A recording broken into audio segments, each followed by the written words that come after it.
applicable to the property or use or facilities that do not generally apply to other properties in the same district. And strict or literal interpretation of the ordinance would deprive the applicant of the use and enjoyment of his or her property in a manner similar to others in the same district. And granting of the variance will not allow a use which is not otherwise permitted in the district.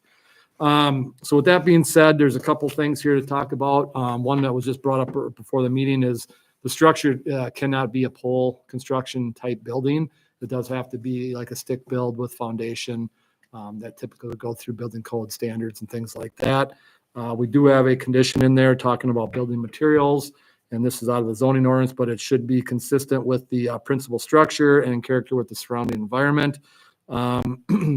There's also two small little sheds on the property that are quite small in nature. The ordinance only allows for one detached accessory building if you have an attached garage. In this case, one of the conditions would be those two small sheds should be removed to allow for the larger structure to be put in its place. I mentioned earlier, the building permit were required. Any engineering comments would also have to be reviewed. And there is an expiration, so if the variance is approved and nothing's done for a period of a year, it would expire. The applicant would have the ability to ask for an extension if needed, but if they move forward with their building permit right away, no issue on that end. So what we're looking for here is a public hearing. There's some members in the audience from the applicant side, and I can take any questions if you have anything specific. All right. Thank you. Do I need a motion to open the public hearing, or do we just do it? We did do it. Okay, so then we will open the public hearing for the variance and open to comment from anyone. What's the extra height for? They did the 12-foot difference. Well, ask you to come up to the podium. What was the question?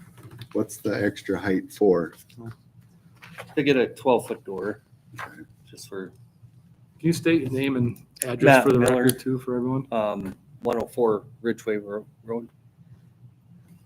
Now we're not like parking semis in there. No. Okay. Well, I've got to ask. You're coming Yes, through my neighborhood. I understand. No, I don't want to wreck the blacktop driveway.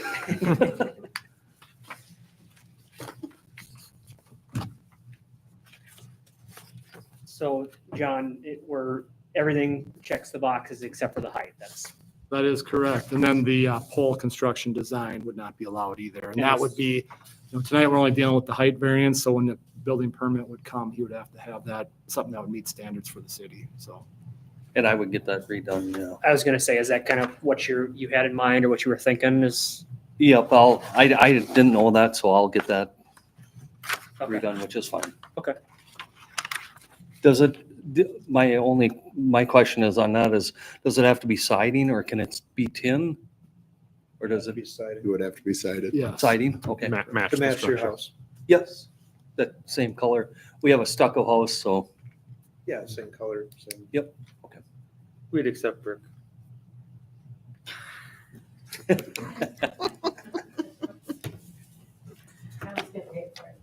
Yeah. I'll pitch in.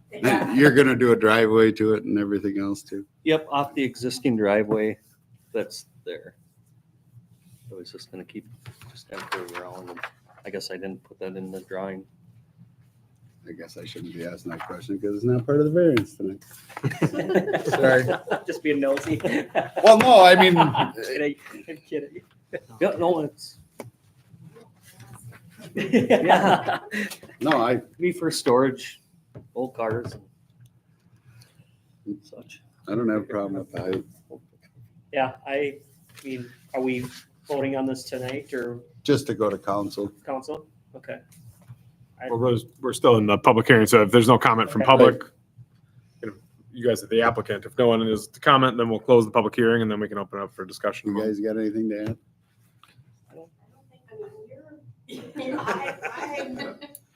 We're in the process of purchasing, so Yeah. they're the owners, yes. So they're in favor then.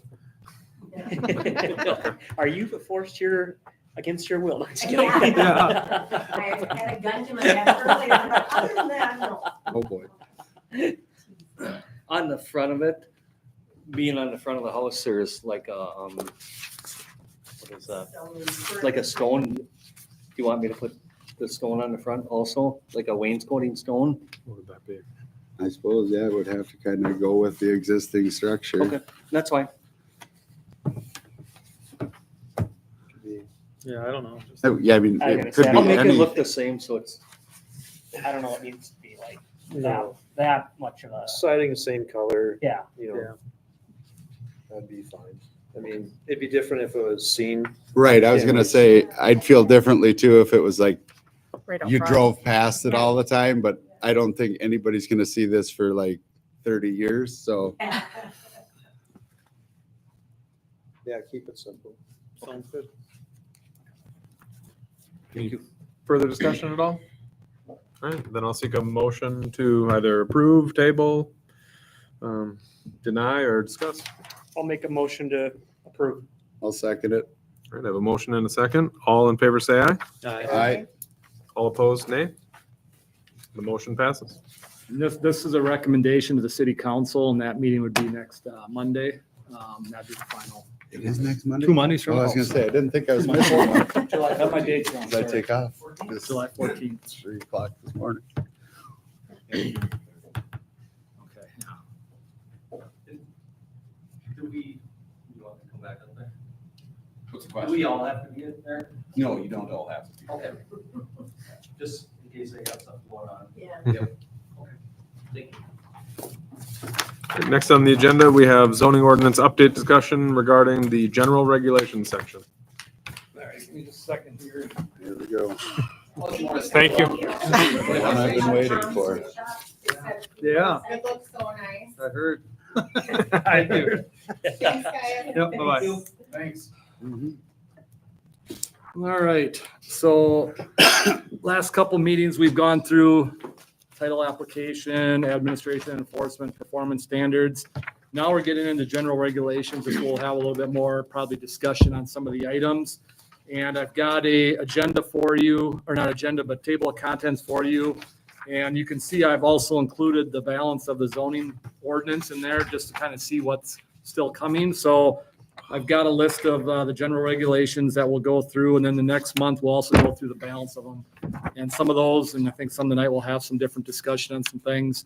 As far as, then we got after that, a couple months worth of going through zoning districts. We're looking at a new industrial type district in there. We can talk about lot sizes, setbacks, some of that stuff as well. But for tonight, we'll kind of go through some of these general regulation items. And if you have any questions, feel free for discussion.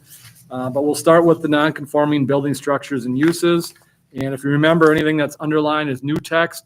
Stuff that's strike through is being removed or moved in some cases. And the stuff that has no strike through or underline is existing text that's just remaining. So when you look at this section, basically we have some, quite a few things here. There is some stuff at the very end of, I think it's going to be similar in some of these where there might be 2 or 3, 4 sentences. That's kind of the current ordinance. And really what we're trying to do is expand on that. So I just basically showed everything being deleted. Now, some of that text and some of the concepts that's existing in the current ordinance is built into the current stuff. But, because we're adding a lot more detail and just more clarity on specifics and things like that, because a lot of the ordinance right now is very vague. So when stuff does come up, there's not always a clear answer one way or the other. And what we're trying to do is specify specifically what has to be done. So there is no question from a staff standpoint and how it gets to be enforced or regulated or whatever. But basically, non-conforming building structures and uses.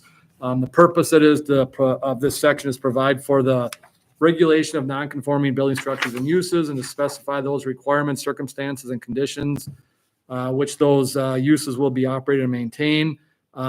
Zoning chapters establish the separate districts, which would be all your zoning districts, and each of which is appropriate for those locations.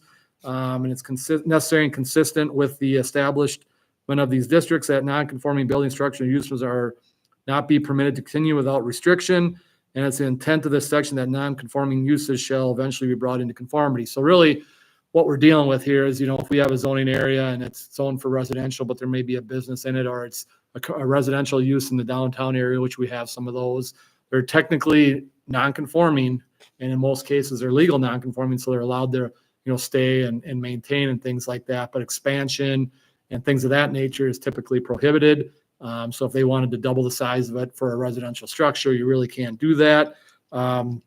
So that's what we're going to talk about next here in this section is some of those items. So general provisions, basically, it's conditional uses, interim uses, and administrative permit. That's the legal non-conforming structure or use that is here and classified as a conditional use, or those may be continued in like fashion and activity shall automatically be considered as having received the applicable approval. Any change to such use, including but not limited to the building site alteration, shall, however, require a new permit to be processed according to chapter. So if somebody does want to do something to it, they do have to get a permit. And the goal would be to try to upgrade it or lessen the nonconformity as much as possible when they do those types of things. Moving nonconforming buildings, this will be subject to the 152-054 building relocation moving of the chapter. No nonconforming building structure or use shall be moved onto another lot or to any part of a parcel of land upon which the same was constructed or was conducted at the time it became a legal nonconformity, unless such movement reduced the nonconformity. No parcel of land or portion thereof shall be subdivided and such action results in buildings and or uses becoming nonconforming. That would be subdivision of land. We're not going to create lots that don't meet the zoning requirements of that district for size and things. Continuance of a legal nonconformity, this is always an important one. Including the lawful use or occupation of land or premises existing at the time of the adoption of an additional control under this section may be continued, including through repair, replacement, restoration, maintenance, or improvement, but not including expansion, except as specifically provided in the section, unless there's a nonconformity or occupancy and is discontinued for a period of more than 1 year. Any nonconforming use is destroyed by fire or other peril greater than 50% of its market value, and no building permit is applied for within 180 days. So if they do have a fire or a tornado or wind or whatever, they do have 180 days. And this is kind of based on a state statute of coming back and getting a building permit and kind of reconstructing what was there. So that has happened in a few cases. And I've also seen a couple cases where they haven't got their building permit and the nonconformity, then they had to now meet the new ordinance. And that was, in that case, it ended up going to court, and that owner lost because he didn't do it in 180 days. But yeah. Would you be able to file an extension? Say if you couldn't because you're dealing with an insurance company and they're not giving you money yet or something of that sort. I mean, you're fighting with the insurance company at the time. I don't know legality of that for sure, how that operates. Okay. I guess I don't know that answer, to be honest with you. I was just curious. So, I mean, it's something that might come up, I mean, my understanding is no, but I guess I don't know that 100% for sure. In that case, they just never applied for their permit. Yep. And just built it like 8 months after the fact. And Oh, once it was halfway up, they stopped it and caught them and said, you can't build this because you never got your permit. And it was a non-conforming use. It was Okay. a commercial structure in a residential area too yet. Oh. So it was kind of one of them deals. I think in this circumstance, the language in here says has been applied for. Yes. So if you may not have insurance sorted out, but if you get your paperwork in, Okay, then you're fine. Okay. Correct. That that's makes a sense then. 180-day window. And then you've got your 180 days on 178 or 79, you put the paperwork in, and then if you're issued your permit, you go through that process, then you have the length of the permit in order to get it done. But really, the triggering on this is the 180 days to put your application in. Okay. If we don't hear from you for 180 days and you haven't put in an application, then I'm just making a point of there's procrastinators and Mhm. they'll wait till last minute and not know that there's 180 days too. So, Yeah.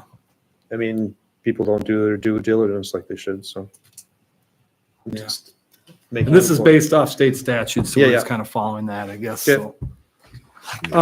And then there's a couple other ones. The subsequent use or occupancy of the land or premises shall be conforming use or an occupancy. City may impose upon the non-conforming reasonable regulations to prevent and abate nuisances and protect the public health, safety, and welfare. And definitions, there's a couple definitions for the purpose of this section. Expansion, enlargement, or intensification, improvement, and replacement, reconstruction, or restoration. And this just kind of gives a clarification of what that would be. So if this comes up in a situation, we do have some definition stuff in there. Non-conforming uses, changes to them, basically what we're talking about. If there's a legal non-conforming use and has been changed to a conforming use, it then has to stay conforming, can't go back to a non-conforming after the fact. The the nonconforming use of a structure or parcel may be changed to reduce the nonconformity of the use. Once a nonconforming structure or parcel has been changed, it shall not be altered to increase the nonconformity. Normal maintenance, so maintenance of a building or whatever, if it needs new roof or needs new siding or the windows need replacing, you can do that normal maintenance. You just can't do that expansion stuff. So, the next section D there, basically, proposed structure, any proposed structure that became non-conforming by amendment of this chapter. So let's say in 5 years, you have a conforming structure and the city decides they're going to change the zoning ordinance and it makes that, they're going to expand the downtown and change, some more blocks into the downtown district. They become non-conforming potentially. So if it's granted, the permit is granted prior to that effective date, with the approved plans provided construction is started within 60 days of the effective date and is not abandoned more than 120.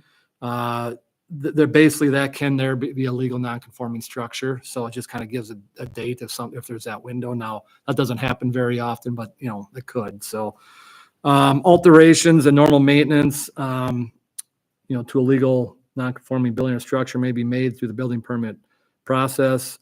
And it's once again, say alterations do not expand the foundation or the building site, including deck additions, unless specifically allowed by the chapter. The alterations do not increase the building occupancy capacity or parking demands. So if you have a commercial use and they want to expand something, or change something, it doesn't, increase parking requirements because, if you got a residential property, you don't want a bigger parking lot being put in. The alteration does not increase the degree or non-conforming condition of a building site or use. Then expansion of legal non-conforming building or structures. This is regarding administrative approval. And if you remember, this is an approval that can take place at the staff level, doesn't need to come necessarily to the planning commission or city council, but the following expansions of legal non-conforming single and two-family residential buildings may be approved through administrative process by the city administrator, administrator subject to the provisions of the administrative permits of the chapter, and it shall make the determination that the building expansion will comply with the intent and purpose of the section, and its expansion of principal buildings found to be non-conforming only by reason of height and yard setback may be allowed, providing the expansion complies with the performance standards of the chapter.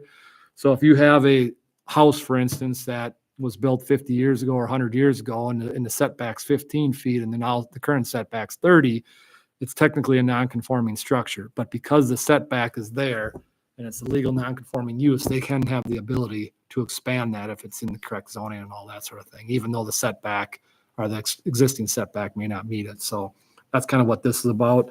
And it says expansion of non-conforming detached accessory structures shall not be allowed. I guess that's really, some of this stuff is kind of up to the city if you want to allow it on those as well. But typically we're not dealing with too much of that, I don't think. But then a conditional use permit for non-conforming commercial, industrial, institutional, multifamily type uses. So basically the expansion will not increase the non-conformity of the building or site. The new building expansion will conform to all applicable performance standards of the chapter. And this could be like, building materials, lighting, different things of that nature, which we do have some of that in the zoning ordinance. A conditional use permit shall not be issued under this section for a deviation from other requirements of the chapter unless variances are also approved. And just so everyone knows, when we talk about chapter, that's a zoning ordinance chapter. So there are other sections that we're dealing with there. And then the conditional use permit shall be evaluated based on standards set forth in that CUP section. So that's the non-conforming use stuff. It just kind of got some expansion, a little bit more detail to it. The next section is the home occupation section. Before we jump. Yes. Any questions, comments, observations on the non-conforming use section? Makes sense. Yep. Okay.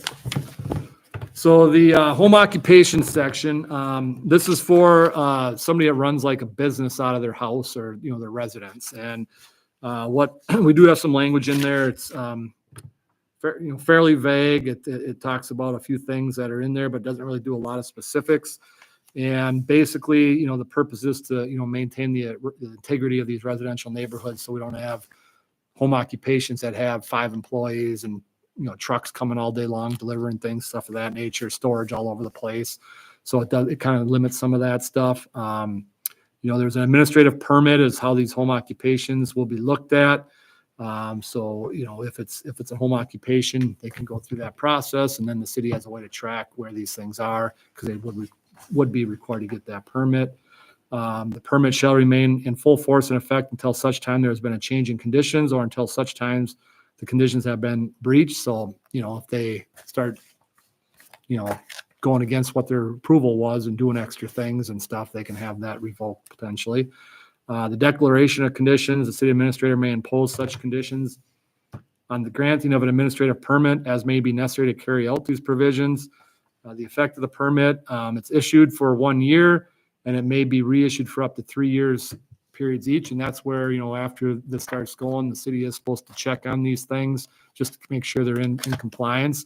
Sometimes you find that they issue a permit and you don't hear nothing for a couple of years, and you realize they're not even running the business anymore. It's a different owner or whatever. So then the city has the ability to kind of, take away that permit or get rid of it.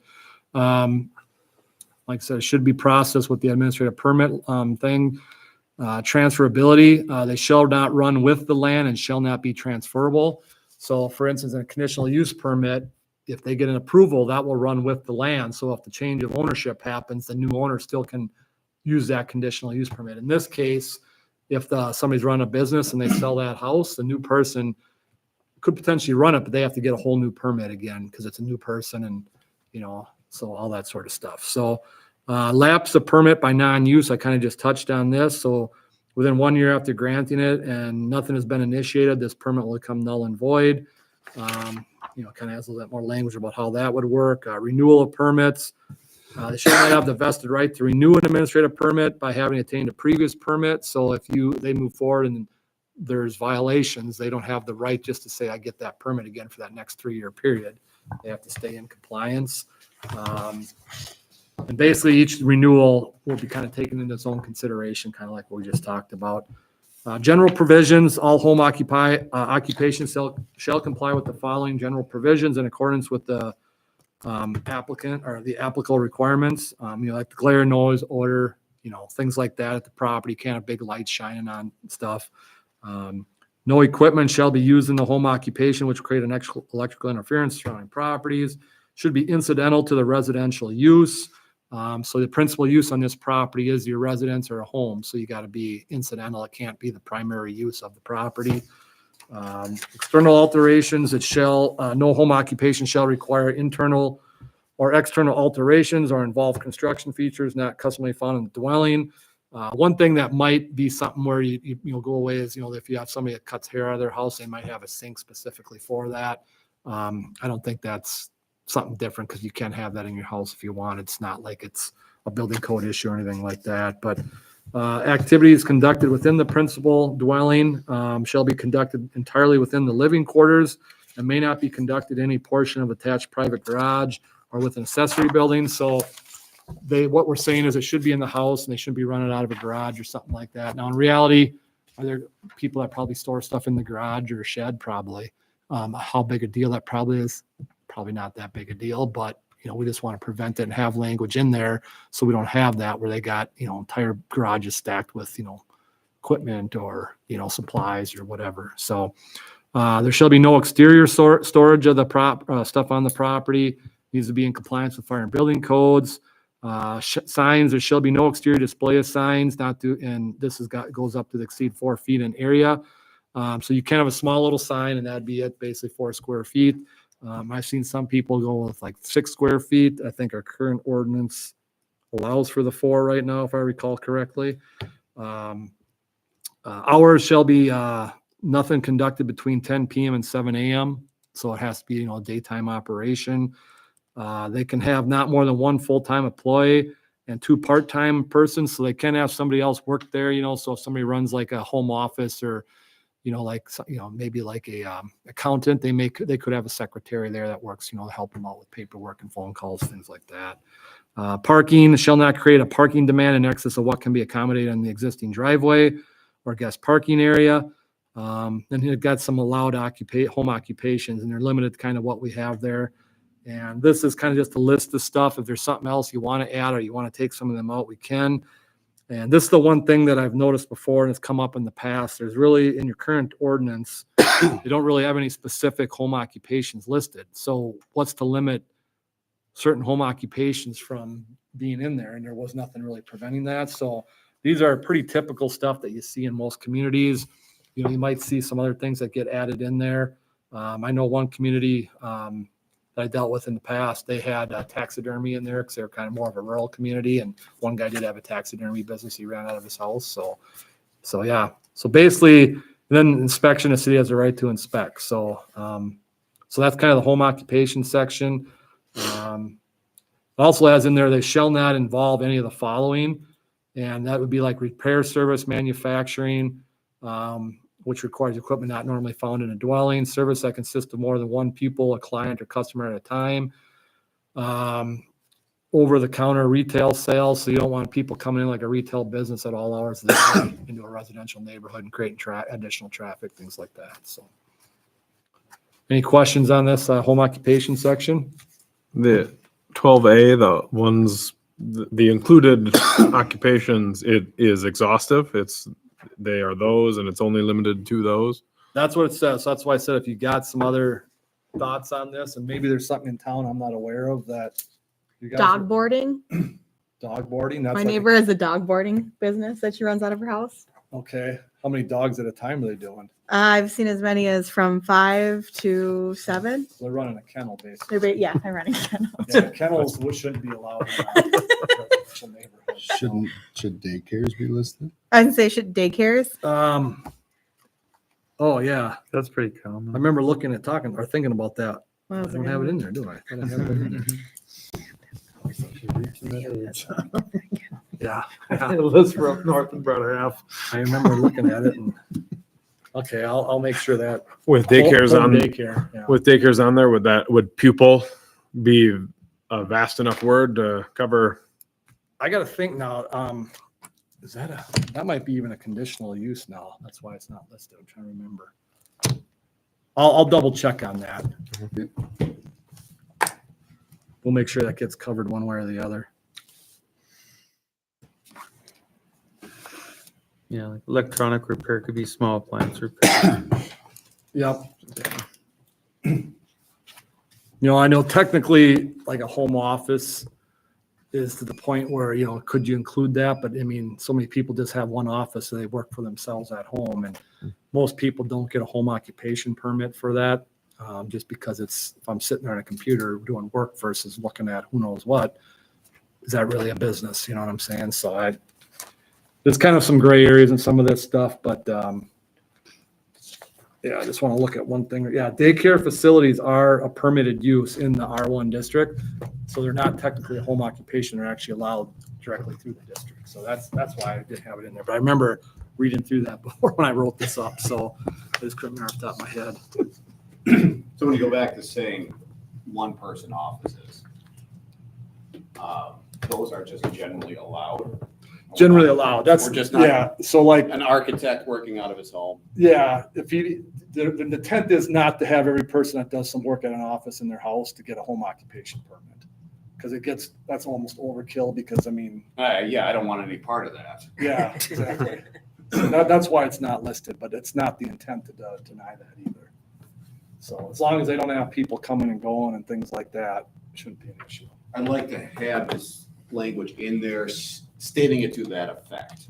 That not, General home office types of occupations are allowed. When you talk telecommuting, whether if somebody's telecommuting or if they work from home That's what or happens if it's an in my neighborhood. architect or things of that nature where it's just them, they're sitting at home in front of the computer doing work, it's not dropping traffic. They're in leather and high heels. Just that's generally allowed. So Well, we have if- staff look at it and go, okay, yep, you're fine. If somebody's drawing up prints and they have house builders, future homeowners or whatever come every night, that'd be a lot like photography too. You're still gonna have traffic.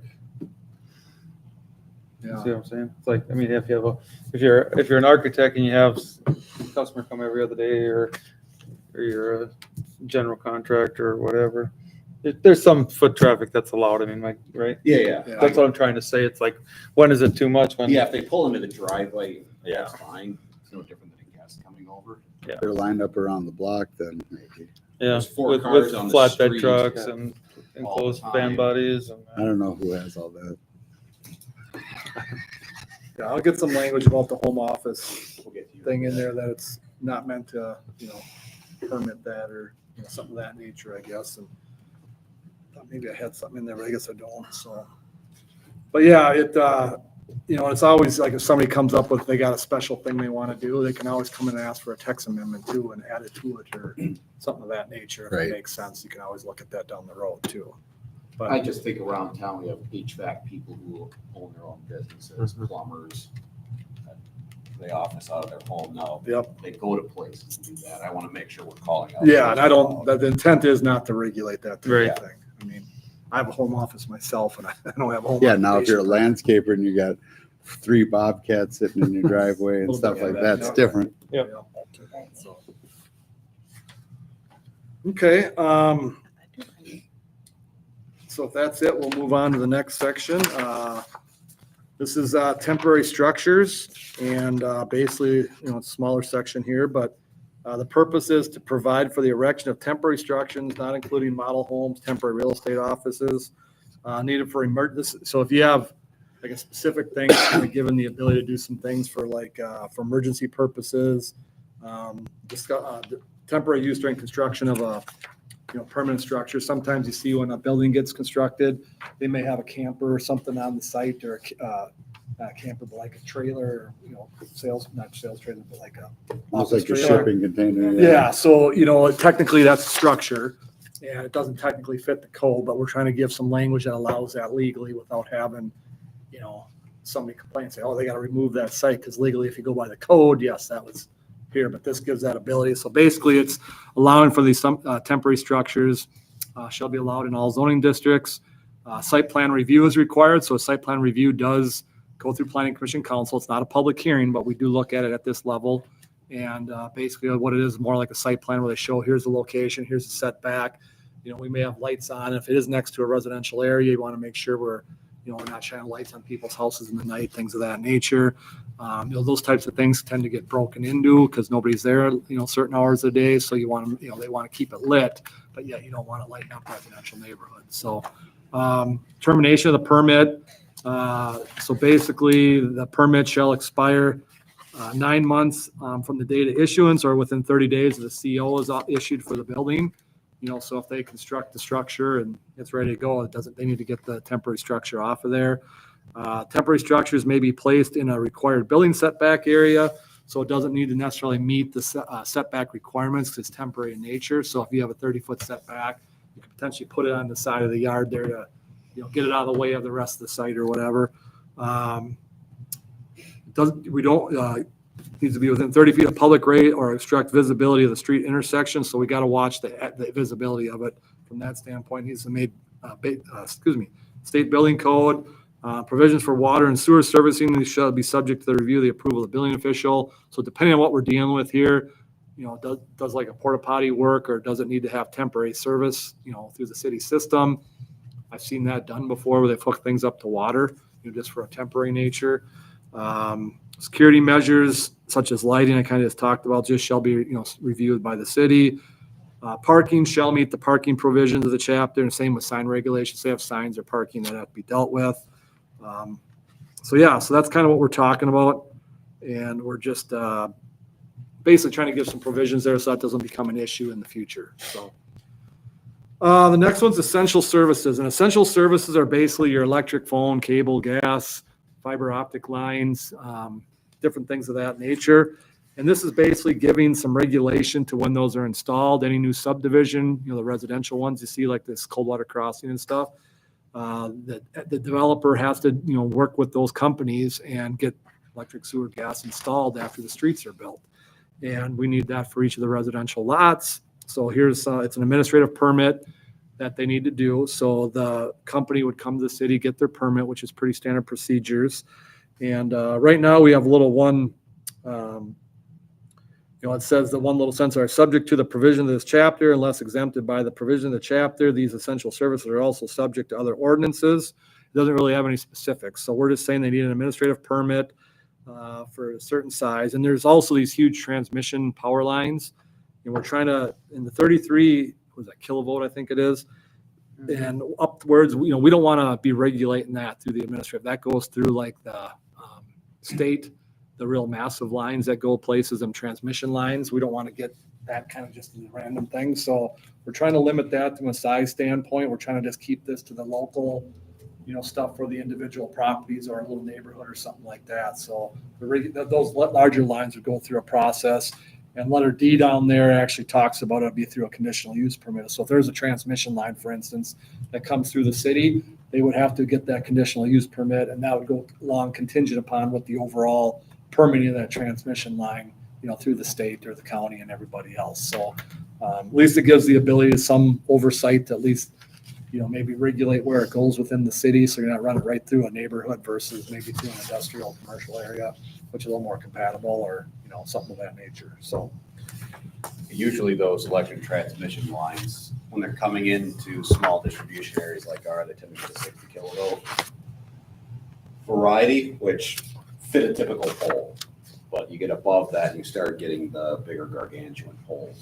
Yeah. That'd be more of, you wouldn't want those in certain areas. yeah, and I know when they do that big ones, there was one south of where I lived a few years back, and it was a pretty lengthy process. And I mean, it went by a farm that was an organic farm, and they ended up suing and somehow won because it was going to the electric waves or something would affect the cow and the organic milk. And so they ended up moving it like a section south through that area. They kind of did a jog like this for like a mile or something. But so there's all sorts of things that can come up with that stuff. So, all right, the next section is the building relocation and moving section. And there was, some of this language is existing already. So this one I kind of just amended a little bit. It didn't need a whole lot of changing, but talks about existing building instructions being relocated or moved anywhere within the city, within the city without a permit for the relocation of any building or structure shall not be issued without a site plan approval by the city. Shall not approve a site plan without certifying the following. Now, one thing I noticed is site plan approval by the planning commission is how it currently states. Technically, site plan approval is approved by the city council. The planning commission recommends. So there's a current ordinance it conflicts with other parts of the ordinance. So that's part of what we're doing here is making sure this stuff all complies with each other and there's no conflicts. But basically compliance, that it meets the site plan requirements. The use is allowed in the respective zoning district, includes a lot of parcel to which the structure to be relocated. The building structure maintains architectural aesthetic compatibility and type, grade, quality, exterior finish. And this is, stuff we're kind of just touching on. It's already there. Meets the building code, meets all the other requirements of the chapter and city ordinances. And I took out letter E, but that's kind of addressed in letter C already. So it's kind of duplicate. So that's basically that section, pretty straightforward. Nothing too controversial there. Screening. So this section here, and then there's landscaping coming up next. And there's some things that, I'll talk about as we get into, specifically the landscaping, but we've had, we have a fairly, substantial section. We're kind of doing a lot of that stuff there right now, but with the screening, outdoor storage, and one thing, basically the screen of outdoor storage this is existing language, by the way, shall be 100%, not less than 6 feet or more than 8 feet in height. That's a fence or, some sort of solid, screening or whatever.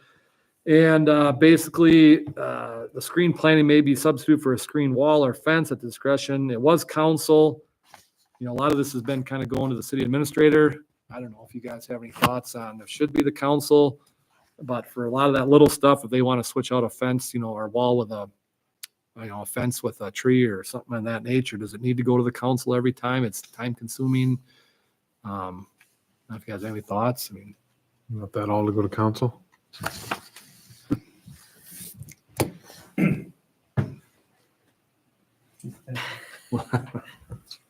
He's ignoring it. No. so Yeah, I was hoping you'd say it first, so I didn't seem power hungry. No, not at all.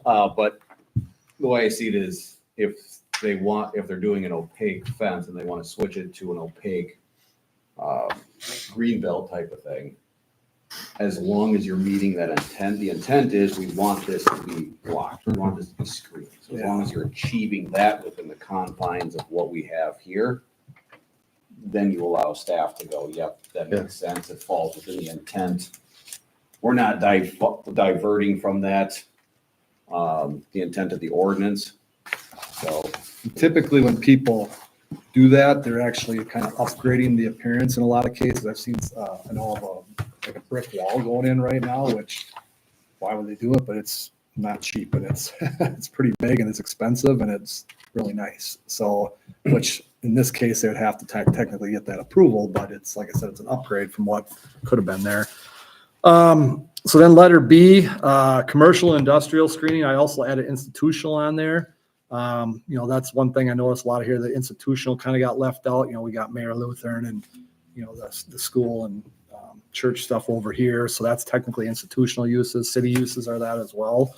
But when any commercial industrial institution, except those within the C2 central business district. So we are exempting out some of the central business district stuff because of the way that's designed. They got the zero setbacks. It's hard to screen somebody when you have a zero setback right up the street or whatever. But when it abuts a residential district, that use shall provide screening along the property line, abutting any property in a residential district, and it shall be specifically required by this chapter, shall be subject to 152.040 traffic control. So traffic control, if you know what that section is, that is where you have the sight triangle at the intersection. We don't want to put a screen up in these districts right up to the corner. I know the downtown is like that, but if you do that and people are coming up those intersections, that blocks their view. So that's why it referenced that. So that's what that section was. And in the end, we may have section numbers adjusting depending on how this final comes together. So those will all be updated at the end. I think I mentioned that last time, but and then it shall be related to consist with a green belt strip as provided below. And this is kind of existing stuff where it talks about evergreen trees, deciduous trees shall be of sufficient width and density to provide a visual screen. And it says, once again, at the bottom, it says approval of the city. Previously, approval of the council. Here, we're just going back to city administrator, kind of keep it all consistent again. The screening fence may be incorporated in the green belt planting strip, but not in lieu of the green belt. So there can be like a combination. I've seen people do 12-foot sections of fence, then a couple pine trees and shrubs, and another, like a white vinyl fence that can look all right. They can use berms in there as well. Let's see here. Talks about the grade for determining height of the grade. That's kind of some new language we added just so they know how to calculate that. Existing landscaping material in good health may be used to satisfy the requirements of this section. Shall meet the requirement intent of this section. Screening mechanical equipment. This is kind of something new. This is regarding rooftop ground-mounted mechanical equipment of residential buildings having 5 or more units. So if you have, say, a 5-unit apartment building, which sometimes can be adjacent to single family or duplexes and things like that, if they've got large air conditioning units or things of that nature outside, some of that should be screened. A lot of times you just see some sort of like cedar little fence around it, like they screen a dumpster or something of that nature. So that's kind of what we're talking about here. And also, you don't want those sitting up there on the roof, just sticking up above the roof that everyone can see. Typically, they have some sort of I don't want to say a wall, but some sort of screen up there also prevents the noise from just kind of radiating out over the neighborhood. So that's what these next couple items kind of talk about a little bit. It does limit the height of the rooftop equipment to 3 feet. Less than 3 feet is exempt, I should say. So if it's just, something short, they should be to screen that. So that's kind of a screening section. And landscaping kind of ties in with this a little bit. This is a separate section. before we head into Yes. that for screening, I'm gonna push back on institutional. Having to be screened. Okay. I think of Mayor Lutheran, I think it's harmonious with its surrounding areas.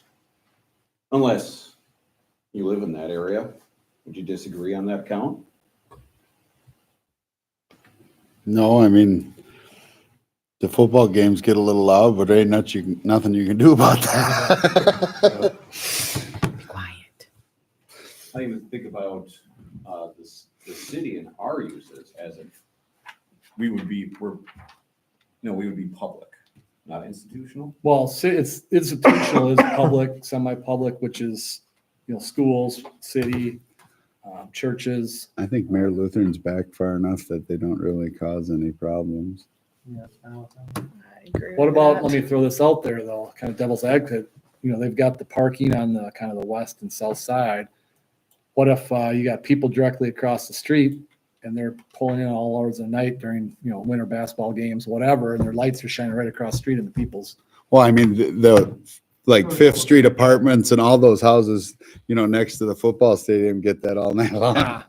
You know, they've never said anything, I'm just thinking, this is, when you have existing situations, it's typically people are used to it and it just is what it is. Most of those people bought there knowing what's across the street from them, but, they just did another expansion, the Lutheran elementary school over here has done a couple expansions over the years.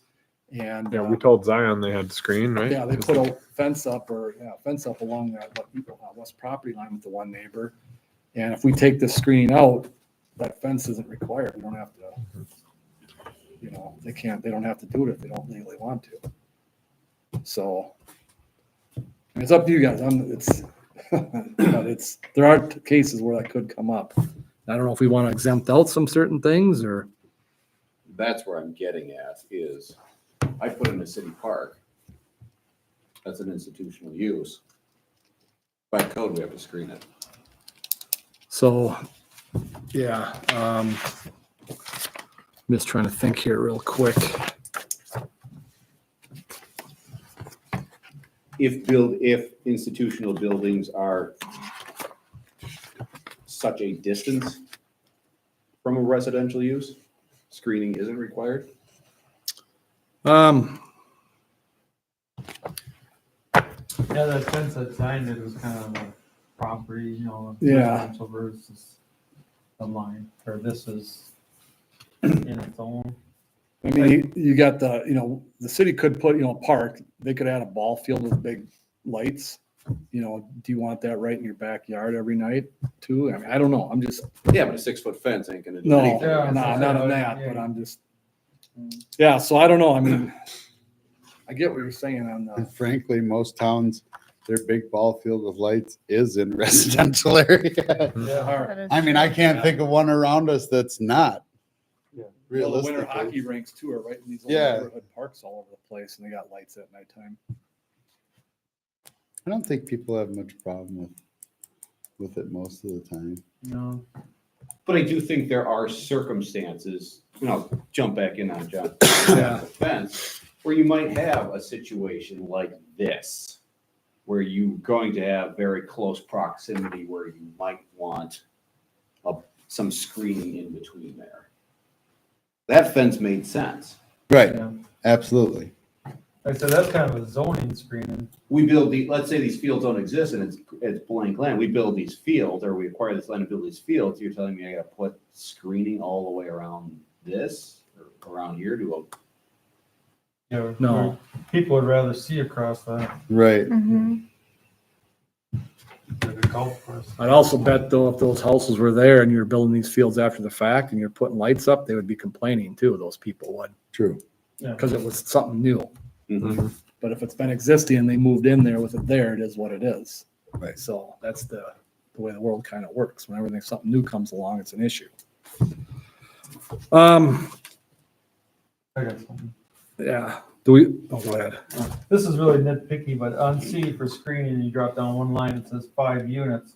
Is that 5 air conditioner units or 5 housing units? Just about read either way. Yeah, it's supposed to be 5 units of, residential dwelling units. So maybe we add the dwelling units in there.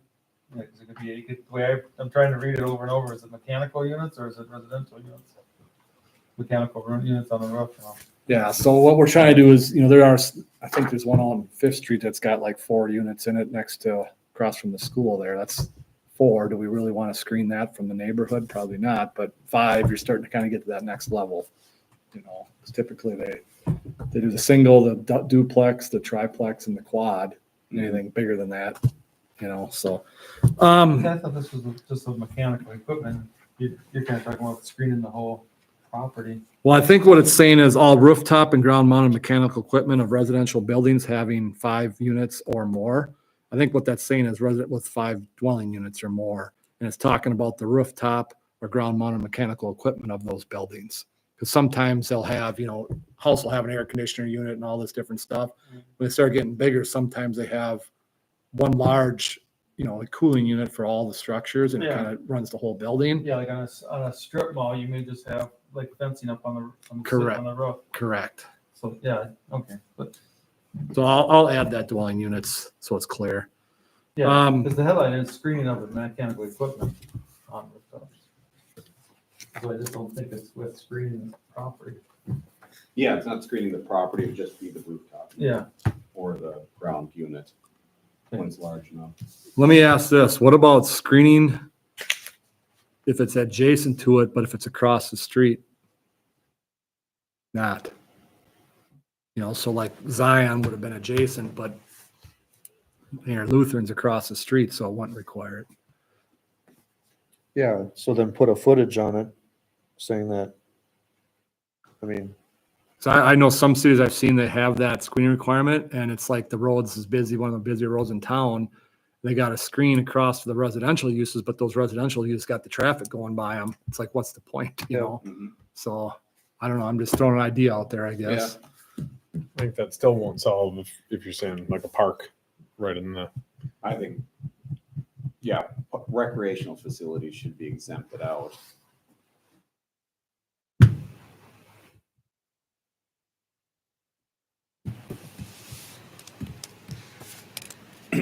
Although there's some days I wouldn't mind a screen between Westridge Park.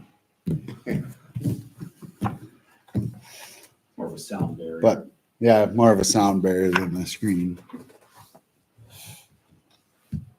And it does say abuts a residential district, so I could put some wording in there, not across the street or whatever.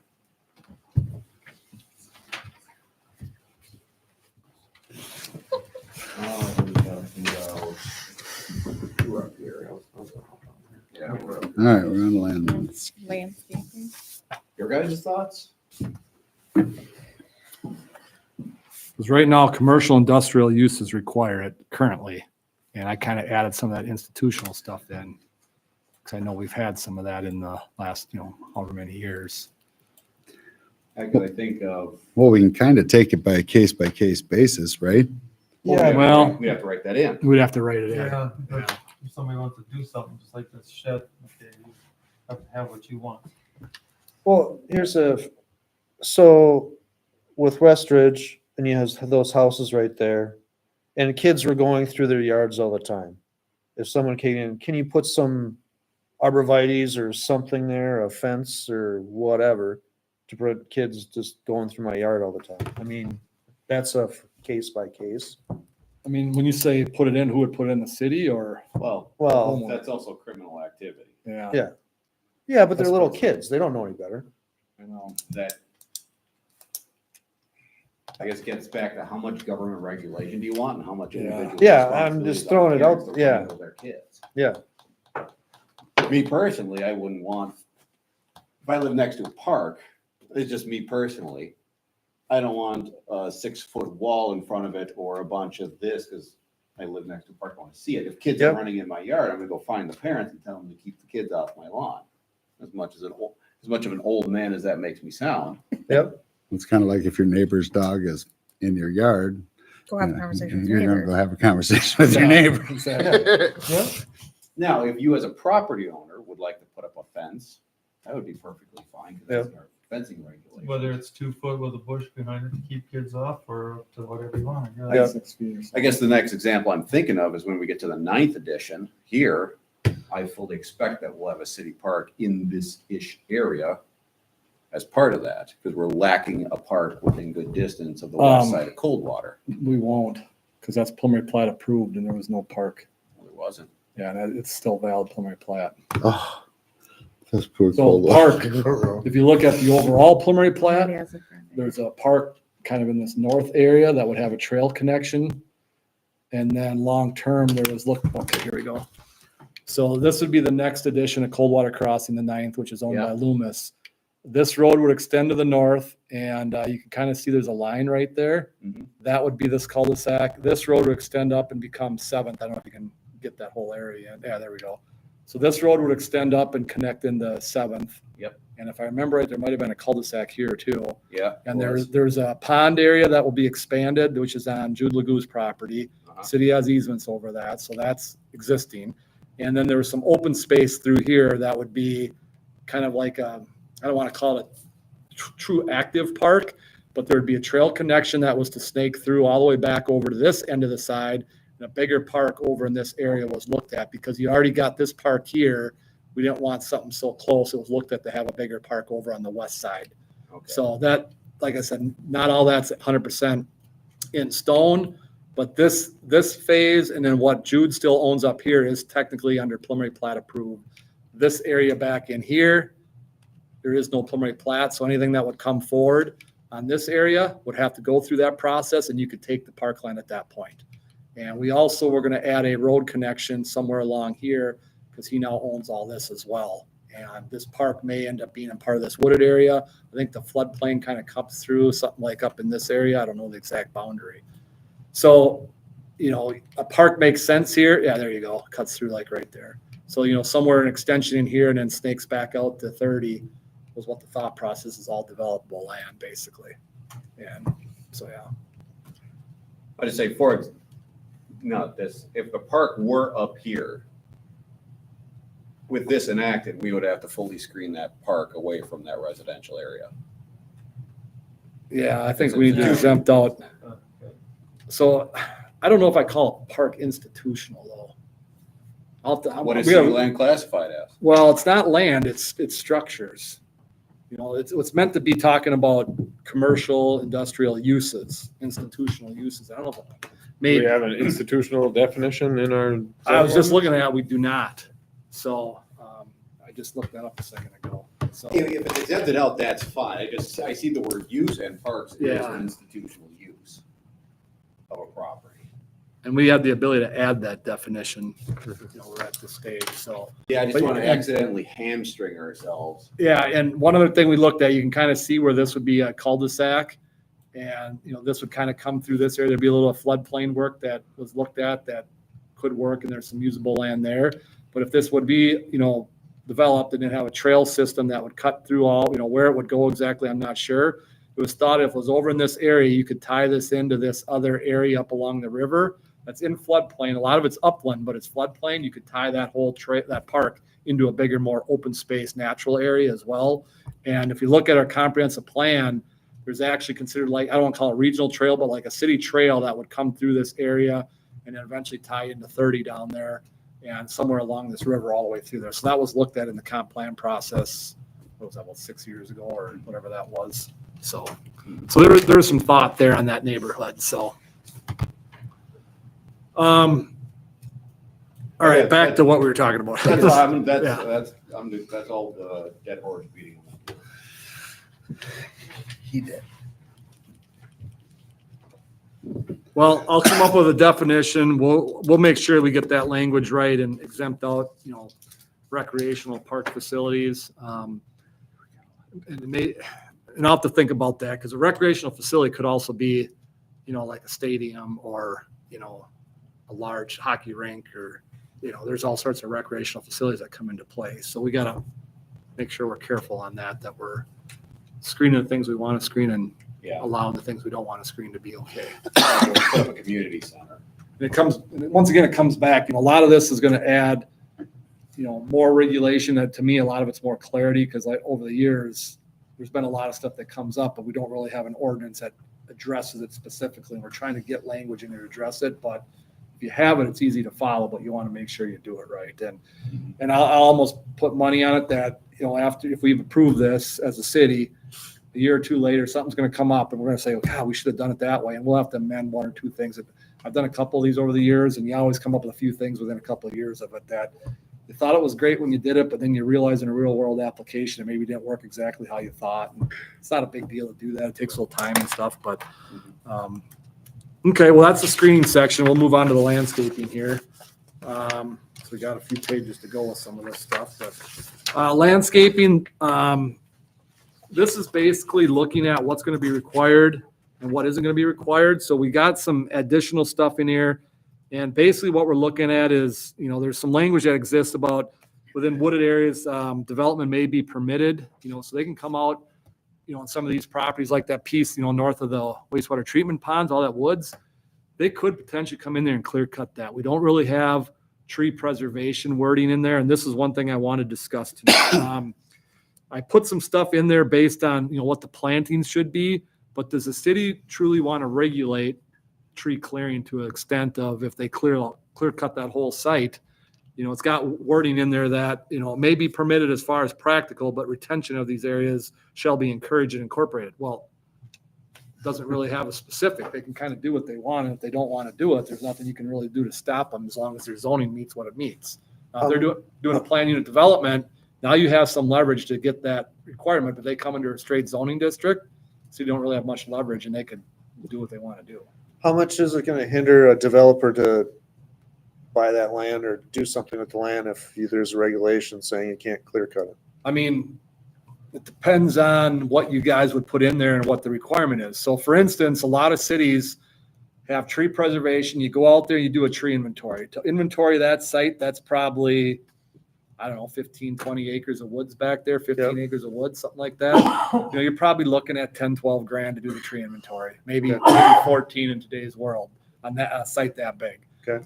So 10 grand in the overall scheme of things is probably a $2 million project or more. It's not a huge number, but it's still $10,000. Yep. Now, some cities will say you can remove up to, 60% of the trees and you don't have to replace anything extra. If you, as soon as you go over, say 60%, if they move in 65, there's some sort of calculation that says for that extra 5%, you got to replace based on whatever it is. Some cities are 25%. I've seen all across the board, anywhere from like 25 to 75%, you can remove trees. Now, I'm one of the guys that, 25 is probably too high. 75 is maybe a little too low, like 60, 55, 70, somewhere in there is probably, the right number if you don't want to hinder them too bad. And really what it is if you remove, 80% of the trees and you got to replace 20%, you got to have a calculation. How many trees is that going to cost the developer to put back in?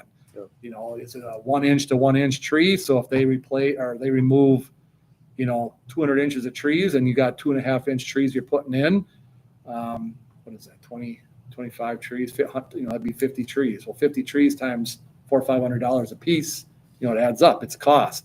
And, most cities have something like that, but not every city. Lakeville, for instance, one of the biggest developing cities in the last 20 years, doesn't have a tree preservation ordinance, but they are actually in the process of looking to add one. Right now, after all this development, they're finally realizing that they want to save some tree stands here and there. So I would say 50 at least, if not a little bit more, but. yeah, I would say at least 50 as well, if not more. So that's my opinion. Yeah. I just know anything you do is going to be a extra cost to a developer. Yeah. And any cost you don't know what's going to push that developer over the edge. Is that extra 25,000 in tree planting going to be enough to say I'm going to kill the project? I don't know. The key is how many of those little 25 grands are you going to have to add? Are you going to have 5 or 6 of them? So now everything added is 150, or is it just a tree issue? Because trees aren't a bad thing for a developer. If they can save them, they'll save them. Okay. They're not just going to clear cut it for the fun of it. They're going to save what they can because it creates value for them lots. Yep. So. Yeah, especially with the old growth trees. Yeah, for sure. Correct. You got the floodplain areas up there. Some of those areas would obviously have to be preserved because they can't really do nothing in there. But it is possible to dig ponds in floodplains legally. So, there could be clearing for a pond potentially to help save the other area. But I guess I don't really have any wording in here for that. That's why I wanted to bring that up right away tonight, because I don't know what the appetite is for something of that nature. And then if it is, it's a staff, when they come in for, say, a plat, it'd be myself and Nick and engineers would all look at that stuff as part of their approval. It'd be a tree preservation plan and just like a grading plan or whatever. Do we have, so I'll bring it to mayor specific, are there areas in town that you see that we would want to enact tree preservation? Yeah, right here would be an area. I mean, it's not in the city, but I could see this at annexing at some point. And that would be, that's why we're looking at maybe a park in this general vicinity that you could add some of this floodplain area in. Yeah, because you could put a pond in the blue area and put a trail around that or something like that in the trees. I mean, you're kind of hitting a lot of check marks there. Correct. And you've kind of got, these floodplain areas, there's ways to do it. You gotta, if you dig a pond somewhere else, you gotta add, you just can't dig ponds and add all the storage, and you just can't fill areas either. You kind of got to do a one-to-one, transfer or whatever you want to call it, but If we're expecting that to be residential, are we concerned about tree preservation? Or is it more? I think that's where you want the tree preservation is residential, more so than say commercial, personally. So that's a personal opinion again, but because, neighborhoods that back into this stuff, you got a nice wooded backyard with privacy, that's value. Oh, yeah. If you're looking right into somebody's backyard versus into this trees, there's probably in Mayor, that's probably $10,000, $15,000 difference on the lot. Oh, price. yeah. If not more. Most price, it might be 100,000 more, so there is value to keeping as much of this you can, but I also know developers will try to match things in as much and maximize your density as much as they can. So that's where, when we get into the future zoning district stuff and lot sizes is very important on this conversation as well, because if you're, right now, R1's 85 feet wide. I don't think the city's ever done an R1 85-foot wide district in the city. It's never done one. So if we're never done one, why is the 85 feet the number we're using? It used to be 75, then it changed to 85 before I got here. And everything that's been done has been a PUD going back to a previous development where they were narrower. So you're right to do what you want to do, but that's definitely something in my mind that I see from a discussion standpoint. And that also ties into the Met Council force and density on everybody right now too. So, and to get the density they want, big lots are very hard to do anymore. So, but yeah, that's one of the areas there might, south of 30, and this is future development and areas not annexed, but, where is it? I think this is the Mayor Lutheran site right there. There's some trees in this area. This is actually annexed. There's some more areas right there. You could see some tree preservation at some point in time. There's a few other spots throughout town where you might have a little stand here or there, but I don't know. I guess it's got to be decided. We can add language on it if we want to, but I'd like to keep it as simple as possible personally, just from a, review and enforcement standpoint.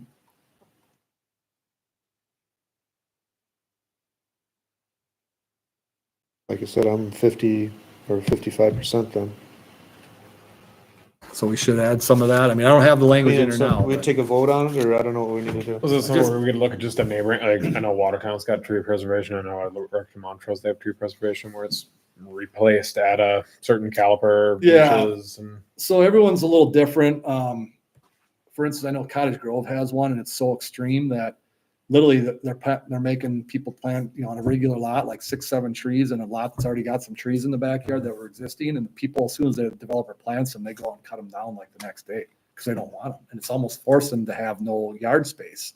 Some people want a little bit of grass to throw a ball around or kids play or whatever. And Cottage Grove actually, because they have, a lot of development, they eventually changed that and they realized we were overkill on requiring the trees. So the other thing that you do with that is you exempt out trees like ash trees, cottonwoods, the nuisance trees, box elders. You don't count them. So if you're taking down a cottonwood that's 50 inches across, you don't have to replace that because it's considered a nuisance. You're only replacing, the good trees and anything over like 4 or 6 inches. So the little stuff doesn't really count. It's just, you got to pick that size at 4 inches, 6 inches. Pine trees are a little bit different calculation, but probably not a lot of pines out here naturally, I don't think, in Mayor, if I remember right, but I don't know. So, I can come up with some language. And, like a little natural wooded area with pines. I think it's, you just come up with a calculation. I can give it a couple examples, and normally if you take down, is it 1-to-1? Is it 2-to-1? I've seen 5-to-1 before, and I'm saying inches, caliber inches. So, doing a tree preservation plan or inventory, I should say, they'll inventory every tree, whether it's, what do you call it? Like a sapling to a. They won't do it. Like if it's 4 inches, they won't do Okay. anything under 4 inches, or 6. I like 6 personally. So anything under 6, they don't inventory. Okay. And so if it's 6 inches or above, they'll inventory all the nuisance and the good trees. And then they'll mark in there, if you're taking down, 50% of the good trees, you just met the 50% number, if that's the number. If it's 60, now that extra 10%, if that's another, like I said, 100 inches, and you got to replace it 1 to 2, or, is it 50 inches of trees you got to replace? And then some people have seen people trim 4-inch trees versus 2.5. That's it all, because if they don't have as much room, they'll do a bigger tree, so it's less trees being planted. So sometimes those are harder to survive depending on the weather and whatever, but,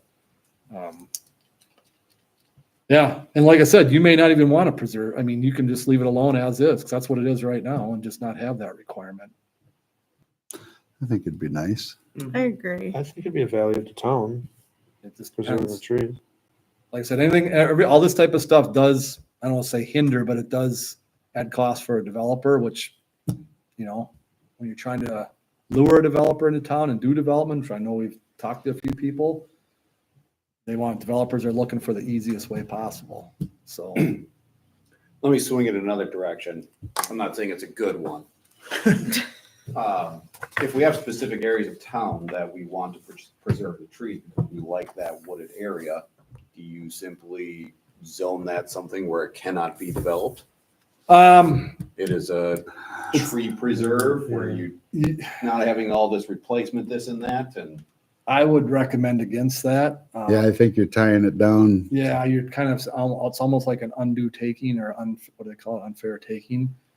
You can, in your areas, if the city wants a park in a specific location, you put a park, like in the comprehensive plan, we have a parks plan map. And the location of those parks are kind of looked at as where were some areas that we wanted maybe a park to try to preserve some trees or do some things like that. So there was some of that was looked at when that comp plan was updated. So they were kind of specifically putting areas for that, but you typically would zone that for what the district is, and then you just kind of work through your ordinances. But when you try to go with I know there's a few cities I've seen that have these conservation areas, and then people are like, why can't I develop my property, but my next door neighbor can? Yeah, and you kind of get into that conversation. So to me, it's more about if there's a park designated there and you have it in your comprehensive plan, the city has every right in the world to put that park there, which people feel like they're losing value, but that is something the city can do for the better good of the overall general public. Because as the city develops, you're going to need parks, just like we said in Coldwater Crossing, and put one on the west side made sense because we already have Schoolhouse Park on the east side. So. all right, very thought. Would it be, very much a bad thing to table this and do landscaping, think about the trees and continue the next time? Yeah, and we can, if you feel like whenever you want to stop, I know we have a couple pages here left as I look through it. Throw some tree preservation language to look at. Yeah, we got fence section. Way to keep us going, Tom. So the other thing I wanted to, Good stuff, we don't have to rush through it, I mean, yeah, think about it and not. I'll go through these last couple pages quick because they're kind of short on some things. And one of them I want to bring up is outdoor storage. That's 152.058. It says page 64 at the bottom, which is the zoning ordinance page number, by the way. Basically, this is outdoor storage, and we've got language in there. The first one is under A number 3, not more than 2 licensed or operable recreational vehicles. And I need to verify if you guys have an opinion on that. I couldn't remember what the city's code says right now, but we'll just coordinate that so it matches what's allowed. Was it 5? I can't remember. I think it was 5. Yeah, so I had 2 because I was just in the text I took. So I'll make sure that matches so there's no conflict there. And then number 8, we had this discussion a year ago, half a year ago, whatever it was, the outdoor storage land sea containers. I actually got. Oh, there we go. Yeah. So I kind of just highlighted this, and this was from some language we had from a different community. And it's not final, but I wanted to discuss this too, because I know we never really had a consensus what direction to go with this when we had these previous talks. So where do we want to go with this, I guess, is my question. Not. Oh, wait, C1? Yeah, I don't care if they're in there. So that'd be C1, CI, and the I1 Oh. districts, they'd be allowed. Yeah, I don't care. We added this land sea container Screen language. painted. Question is, if we allow it, what needs to be screened? Right now, it'd have to be screened 100%, which we know there's existing ones out there that aren't. So they'd be legal non-conforming technically. Is it screened or painted? Well, that's what we talked about before, and that's where we need to go. What do we want to do here? The other one was, how many do we want to allow? Do we want to limit it to a certain number, or do we want to allow them to do 10, 12, 15? And would stuff be grandfathered in? Well, anything that's there now is grandfathered in, I guess. But to me, some of the guys there that have them now technically aren't in compliance and they're not grandfathered in because they put them in after our code, which does require 100% screening right now. So do we want to actually try to enforce that, which was one of the issues why this kind of got tabled previously? Because hasn't really been an issue, I guess, you know. I don't think I mind the containers so much, especially in the commercial district, as long as they're painted and screened off from any residential Or areas. screen or something. Yeah, as Well, long you as said it, residential, so yeah, that'd do that. as long as The the building on resident, they're not commercial. bothering and the residential can't see them, I'm not opposed to them. But do we want to limit? I think we should limit it though. I Right, don't think so- you should have a parking lot full of storage containers. For some of the people who weren't here at the time when we went through this, we did draft some language. I've got it up here. Yeah, it's 3. Yeah. Now, is there a size limit though? Because some of Yes. those, okay, Yeah, I think we had a So size it was as limit. an accessory use. Whoops. Thank you. I didn't want that. 3 storage containers on a lot. They can't be stacked. Storage containers shall not be permitted to be rented or leased to third parties. So if you own the property, it's got to be storage containers for your own use. You can't just run a business of storage containers. Or if you're renting the building on the property, you can do one. It's, Yeah. yeah. Do we have to put on there they can't live in there either? Well, Might have to. if it's in a commercial or industrial district, that wouldn't be allowed anyway. well, right, Oh. but we've I've seen strange enough stuff things. happen where they're living in the shop. Yeah, no, send the police over and have them take it out. One of the, I'll just, for an example, one of the other communities I work in, Center City up in Sago Lakes area. There's a guy in their downtown who wanted to put he had a wall with a road up on it. Went in, he bought a 3-story building in the downtown and refurbished it super nice, put a ton of money into it. For whatever reason, he wanted to use a storage container as a retaining wall. And I thought he was crazy at first. And when we eventually got through it, it took us like 6-8 months to get through the text amendments to allow he put that in there and it looks, I mean, unreal. It's really nice. It actually improved the downtown and he put a lot of money into it, don't get me wrong. Yep. Landscaped it, painted it super nice color. The back side of it had to be structurally engineered to work as a retaining wall. The front is a storage container. He actually wanted to open up the one end to be like in the downtown, like a food stand.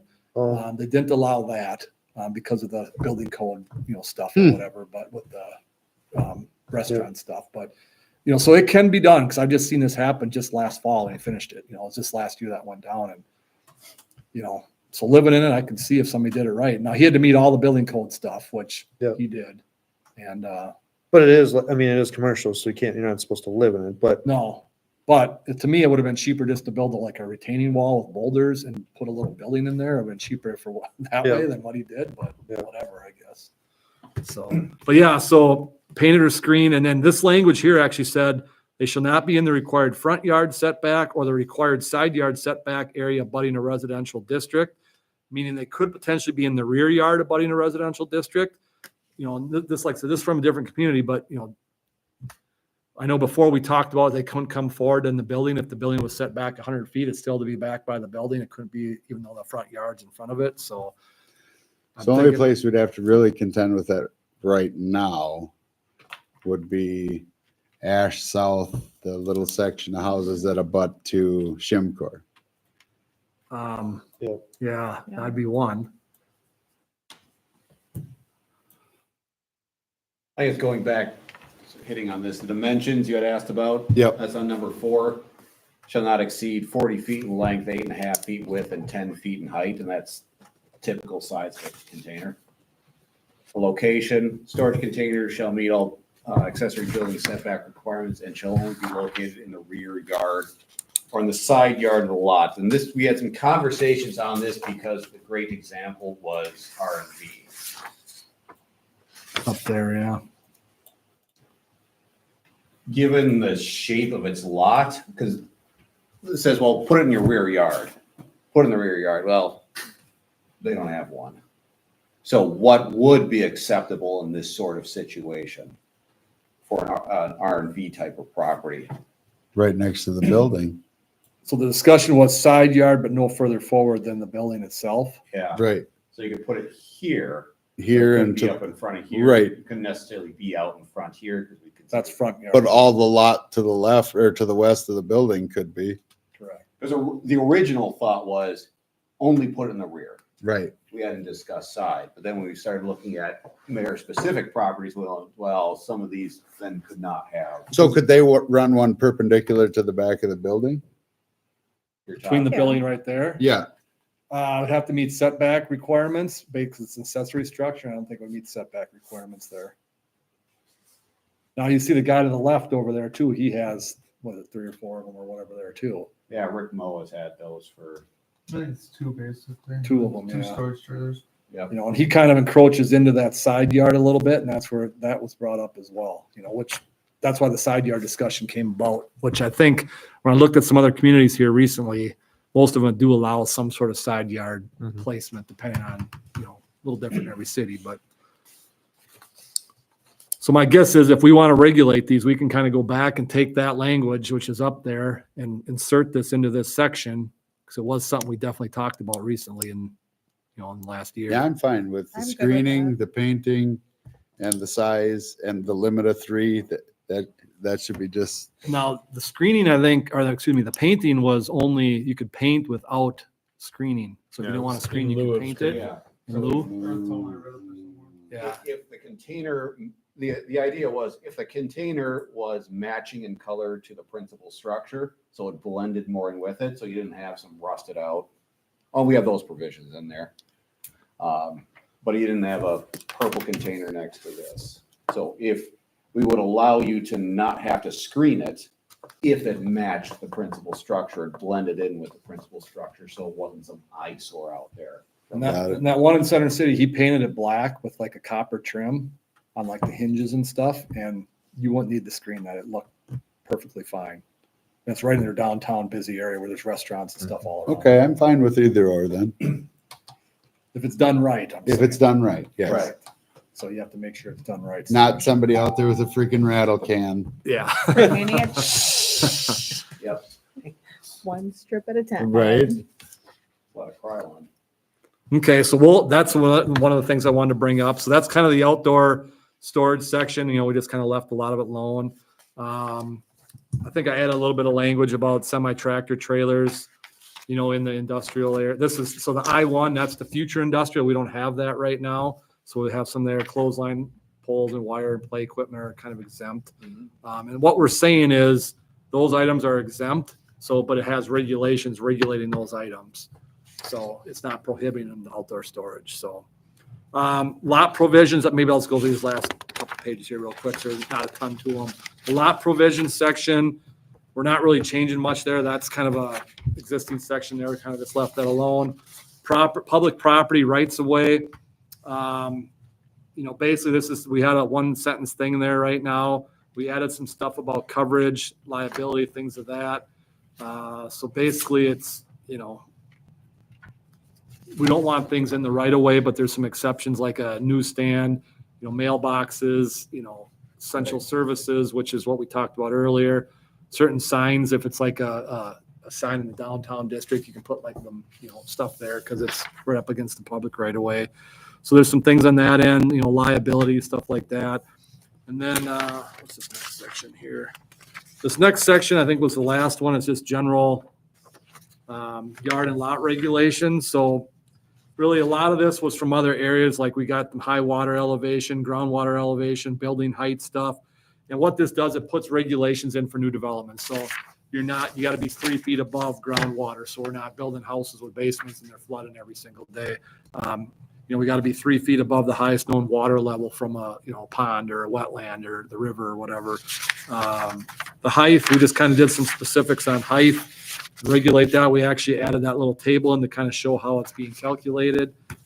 There's some items that are exempt from it, like churches, church spires, you know, flag poles, different things, poles, towers for essential services like a radio tower, you know, wind energy centers, which is the windmills. Dwelling below ground, this is your earth sheltered buildings. I don't know, do we have any of those in town here? I don't even think we do, but we got language in there.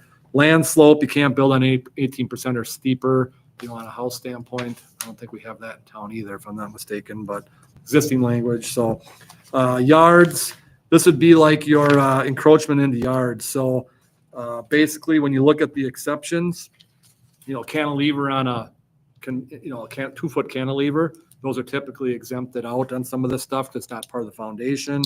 Ramps, lifts, if you have the handicapped person, they can have a ramp to the front door, which can encroach into the setback, I think by, I don't know if it's state or federal on that one, but I think that's allowed. Recreational laundry drying equipment, things like that, gazebos, there's some things that we allow in there. And then triangular lots, just a little bit of language, basically, where you have a lot with a point in the back. This kind of defines what that is, how that setback's determined. That's about it. The next stuff is all stuff we were planning on for the next meeting, so we got those couple sections that we didn't go over, really the landscaping, but we talked about the tree preservation and the, what was the other section? And the fence section, which obviously there's a lot of existing language there as well, so. So any other questions? And by the way, as we go forward, I had a schedule, put together that would get us done by roughly December of this year. We didn't get 2 sections done tonight, and I know next month would probably be even longer with some of those sections. So if it takes an extra month and it extends, I don't think there's any deadline on this. So if it takes us into January, February, March next year, it is what it is. So if you guys feel you need to go through stuff a little extra, and yeah, I mean, it's, we kind of put an estimate together, so it just depends on how that all works. And some of these are important, new stuff. And, yeah. Sounds good. Great. Well, next item on the agenda is next meeting. You're saying we may have a higher load next meeting, but next meeting also takes place during National Night Out. So if you look at the, what do you call it, table of contents, everything that starts at the land excavation and mining and all the way down to 152.072, that was all planned to be next meeting. I know a couple of those sections will have, like off-street parking is a fairly substantial section. The alternative energy systems and the wire antennas and stuff, we have, pretty good stuff in the code right now. There will be a few adjustments. Accessory structures, there'll be some language. Building design standards, we'll also talk about that. I don't know how restrictive we want to get, but that's more for the commercial, industrial, institutional type stuff, just to make sure it has, certain building. I mean, some cities go crazy with that, in my opinion, like overboard. The last one is the, what is it called? The DG market or whatever it's called. We had some of that discussion there, and, I feel that, they did some things. Now, could we legally require everything? Maybe. We just want to get a little more teeth and have a little more clarity, so the city has the right to do some things if they want to. So, sign regulations are also in there. That's a whole section of itself in the current ordinance. So that one probably alone is half of the meeting, to be honest with you. So it might take us an extra meeting to get through all this last stuff here. For next meeting on the 5th, could we have it a different date or skip August? That's National Night Out, and I'm not sure if you'll also have something going on in the parking lot here, but I know there's neighborhood ones going on. Take a poll. How does it work for everybody? I won't be here. I was gonna say, the date doesn't work for me, but if we got a lot to go through, obviously you said it's okay to push it into, but do we want to skip a month or do we want to look at maybe a different date? We can look at a I different would date. say- It'd be nice to keep going on this. Yeah. Skip. So we can certainly move the date. Yeah, I'd be more open to, if not the first Tuesday, then move it to the third Tuesday. I have council meetings on 2nd and 4th. That'd be the 19th. When's EDA? I don't care.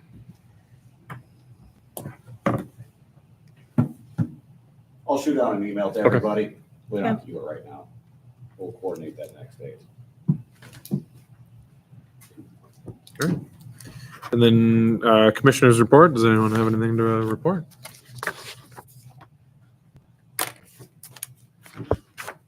Everybody's water's flowing in the right direction. You get any phone calls up that say, oh, no? Usually they ring pretty good when the water's like that.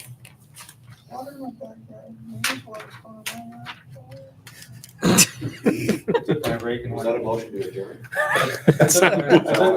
I took my rake and went down the trail where the water flows and did some Motion to adjourn. Second. Second. All in favor? Aye. Opposed? Hearing none. Motion is accepted. We are adjourned.